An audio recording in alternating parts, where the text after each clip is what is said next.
Так выглядят информации. Бюллетени, которые создавались участниками национального движения крымских татар и отражали важные события народной борьбы. В них печатались сообщения, отчеты, новости о деятельности инициативных групп. Москвага барган векиллер халкка өзүнүн иши акында, фаалияти акында насыл бир эсабат бережеклер. Элбет onun bir yolu edi informatsiyalar vasıtasымен. Eğer bir mahkemeden informatsiyalar berildi, mesela mına 68-69 yıllardaki Taşkent prosesleri, mahkemeler kapalı edi. Halk onda iştirak etip olamay. Onun için mına bu informasiyadan bileydiler. Mahkeme etilgen halk vekilleri ne hakkında ayttılar, olarga nasıl sualler berildi ve neler oldu. Son 18 Mayıs'ka mutlaka informatsiya yapılaydı. Первые информации появились уже в 60-е годы с активизацией национального движения и издавались даже после массового возвращения крымских татар в Крым. Они печатались большими тиражами и распространялись среди всего крымско-татарского народа. Их набирали на печатных машинках, часто привлекая к процессу студенток.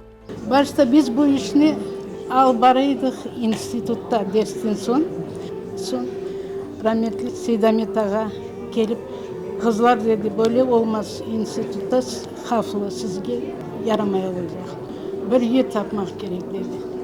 Son Hıdırlık Ferganaga yakın bir Osman Yusupova savhozu var idi.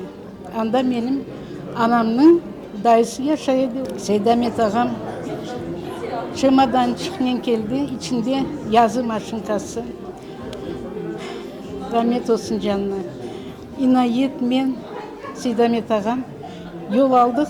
Avtobusla geçsek artımızdan kuyruk olur deyip Frunzенский massivge kadar avtobusla bardık. Andan çölden kettik nege. Anda birkaç günler inayetle baskan edik. Информация выпускались анонимно, ведь за их создание и распространение грозила ответственность. Они фигурировали во многих судебных процессах над участниками национального движения. Bu iş için işten kovabilirdiler, okudan, partiyadan, komsomoldan kovabilirdiler. Lakin ona bakmadan yaş kızlar bu informasiyalarını bastılar. 7-8 bir maşinkada, mesela nusxalar kopirkadan geçirip. Точно неизвестно полное количество изданных информаций, периодичность выхода, но они остаются ценным источником об истории национального движения. В условиях замалчивания темы крымских татар их распространение и направление в органы власти было одним из способов национальной борьбы и возможностью познакомить общественность с крымско-татарской проблемой.